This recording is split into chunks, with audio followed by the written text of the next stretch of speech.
Hey guys, Toe Jr. here from Bass Squad. I'm going to talk about the things that I keep in my truck whenever I make long travel trips down south.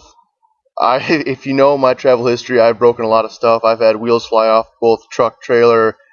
I've had to do, I've had to play marine mechanic in hotels. But so I'm going to just go through some of the stuff I carry on me at all times. So next time you guys travel, it'll hopefully be a little bit easier. You can see here, one thing I've done is just in the back of my SUV, I've just made this box here of stuff that I just keep it in there. I just bought one of these big boxes. I got it at Fleet Farm. You can probably pick them at Walmart or wherever. I'm going to go through some things I carry in here. One thing is I carry all my owner's manuals for jack plates, trolling motors, outboards, Humminbirds, Lowrance, whatever the heck you got on your boat. But one thing I've done is if you've had to stay at a hotel, you've had to probably carry multiple 100-foot extension cords. I just put them on these big electrical rollers. They tend to stay a lot neater that way. Another thing I always carry, so you're not stealing pieces of wood or rock from around the hotels, I just carry a set of blocks for my trailer. Real simple, super easy. If you've ever come off the water a little late and had to do a little bit of mechanics yourself, I carry just a Craftsman light. Of course, I can't get to work. There we go. So that's always handy. It's got a magnet on it. I can stick it on my truck and shine it down into my boat. Random but bolt cutters. I had a tournament down in Arkansas where my truck broke down, of course, because it's me, and I had to take my buddy's boat or truck. So he dumped his boat in, and then he'd come back and get mine because he didn't stay too far away. But he left his trailer key for the lock at home. Of course, I was 16 hours away, so we had to get his lock off. I just bought him a new lock, and we cut his old one off. Just stupid stuff like that happens. It's always nice to have that on hand.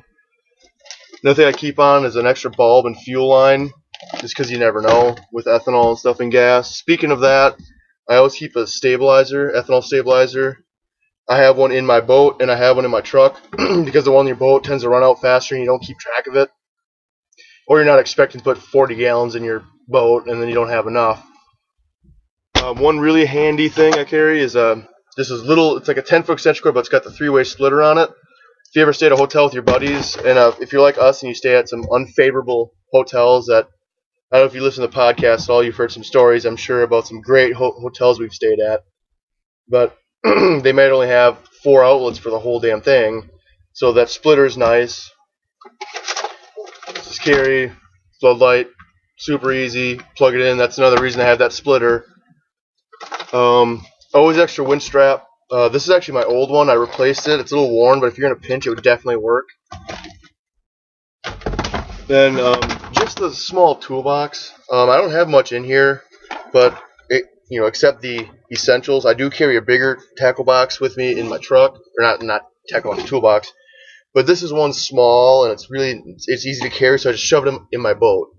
And just stupid stuff like just screwdrivers. This is one where you can swap them or switch them out. Hose clamps. Just stupid stuff that can go wrong. Extra pliers, because if you're a fisherman, pliers tend to just disappear on you. That just happens. Fuses. I also keep some in my boat too.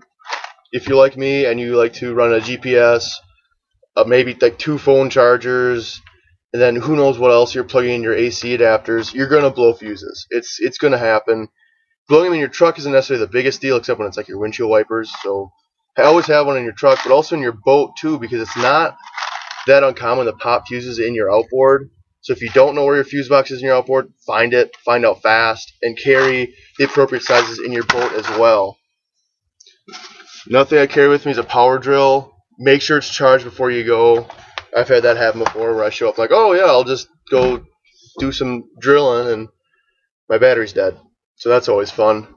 Last thing I make sure, well, as far as tool-wise, is a big Craftsman just ratchet set. So much stuff on your boat. It just is wrenching on you, and you have to make sure it's tight. Otherwise, you're going to be in a world of trouble. Last thing I keep, just down at the bottom, prop wrench. Super easy, real nice. in case, I don't know if you swap props a lot, but I mean, I have seen those things come loose if you start hitting stuff. Like if you're running, well, the open was just on the Red River, so I'm sure guys are having troubles there. But that's just a list of stuff I always carry with me. I'm trying to think if I missed anything. Not, I know. I mean, if you have all that stuff, you're gonna have the bases covered. I have a second 100-footer. If that makes any difference. Duct tape, electrical tape, always have that stuff. But if you have that stuff, you're really not gonna get caught off guard. I know in my big toolbox I have a spare set of bearings and bearing buddies because I'm notorious for blowing bearings. Whatever, that's just me. I think that's about it. But so that's the stuff I keep in my truck. I plan on doing a second video about stuff I keep in my boat all the time. So stay tuned for that.